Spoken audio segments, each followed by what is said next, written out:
Welcome to World Traveler Cooking, where we cover interesting foods and interesting cuisines from around the world. Today, Tenkleng.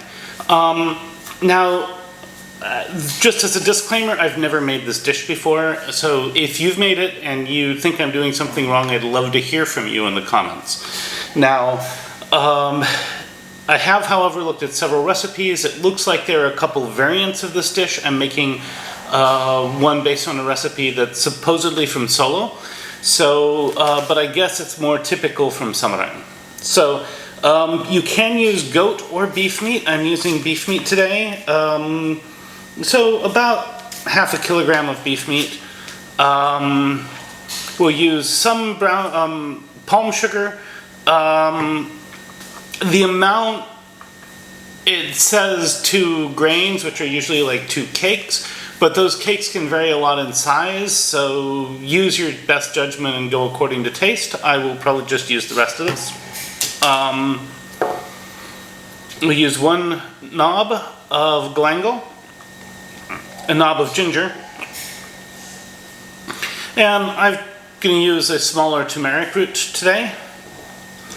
I have a small handful of salam leaves. You can substitute maybe 1 or 2 bay leaves. I have 5 red, what these are called cabe keriting or curly chilies. You can add some other red chilies to it too later if you like. Images I've seen typically have bird's eye chilies in them, which are quite spicy, but you know, make it however you like it. 3 candlenuts. You could substitute maybe 2 Brazil nuts if you need to. It said 6 shallots. But my shallots were a little sad, so I ended up adding a few extra. There will also be a bunch of garlic. I'll cover that in a moment. We have a teaspoon of coriander, a teaspoon of white pepper, 2 teaspoons of salt, and a teaspoon of powdered broth of some sort. I'm using an Indonesian mushroom broth today. If you just use like a chicken broth powder, that should work. At any rate, let's go ahead and get started. We're going to start with by boiling the meat with the galangal and the salam leaves. Now, if you're using goat, you probably want to change the water after 7 minutes and then after 30 minutes. But with beef, I don't really see a point in doing that. So let's go ahead and get started. So here I've set this on to boil. No salt or anything. My daun salam are dried at this point. That's just because I don't like to waste them. Otherwise they might have gone bad. And that's fine. Obviously they'd be better fresh, but dried is fine. I've sliced the galangal into some pieces and we're just going to let this boil. I'm going to assume it's going to boil for half an hour, 45 minutes or whatever.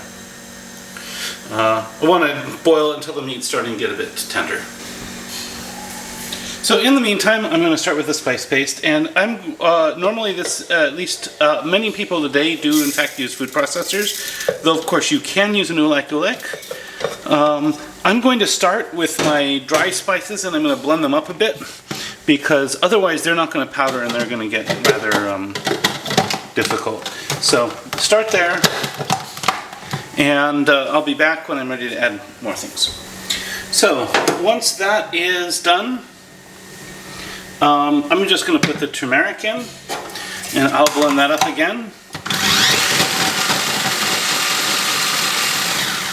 Once that forms a paste that just sticks to the walls, I'm going to add the ginger. I'll do the same thing.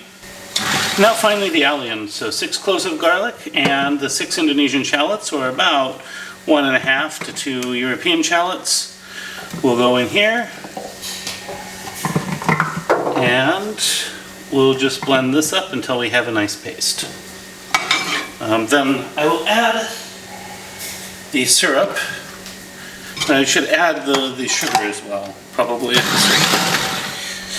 So I can keep blending this up a little bit, and I think I will do that. But I've decided not to add the palm sugar at this point. You can use palm sugar. No, if you don't have palm sugar, you could use, like, for example, a fully raw turbinado, not in turbinado, but like a fully raw dried cane juice or even like some light molasses. I'm going to save that for the next step so that I can taste and correct. But once you know how much you're adding, it's probably better to add it here. Then I'm going to add my spice paste, and I'm just going to saute this, stir fry it in the oil until it's nicely fragrant. Now that it's nicely fragrant, I've taken some water. I'm going to clean out my food processor, and I'm just going to bring this to a nice hard boil. And here I'm going to add my lemongrass. Now, I assume that normally these outer leaves are probably not used, so just if you're saying, hey, I don't use those, you're welcome to tell me why in the comments, but I've actually never seen a problem with doing this. Definitely use the bottom part. And here's where I'm going to add the palm sugar. So I'm going to start with a tablespoon, I think. That might be 2. And stir this in. Now we will just take our meat out of the other water.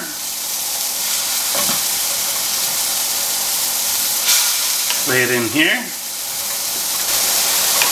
So I'm going to throw in just a few chilies. I have added the salam and the galangal from the boiled meat mixture, and now we're going to simmer this or boil it until the spices are mostly absorbed into the meat, and then we'll be done. Now, once this is done, I am going to go ahead and remove these outer leaves from the lemongrass and the upper stalk. Just because the one downside of putting them in is that they do make serving and presentation a little harder. But you can remove them afterwards, and then it's all fine. So of course this should be eaten on rice, but for the purpose of the taste test, I'm going to just try a little bit here without it.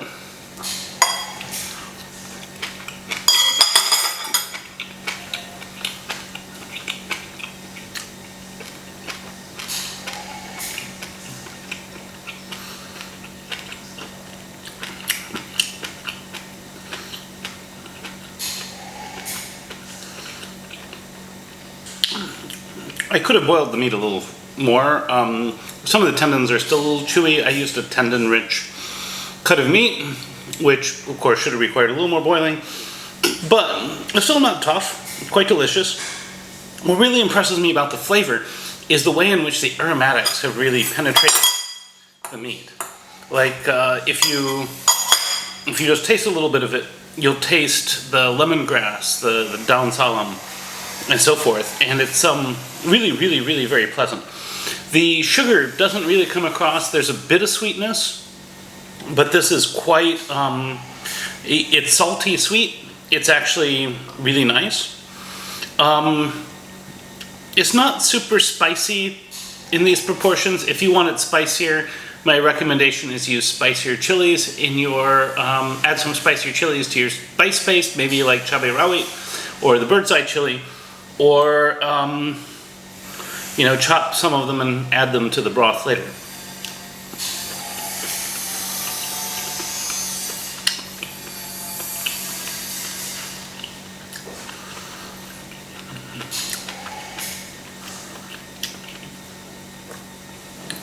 This really does a great job of capturing what I like about Javanese food. It's very nice. If you like this content, you like to see more of it, please like, share, and subscribe. If you have anything else to say about this video, love to hear from you in the comments. Recipes in the description. Bon appetit, and see you next week.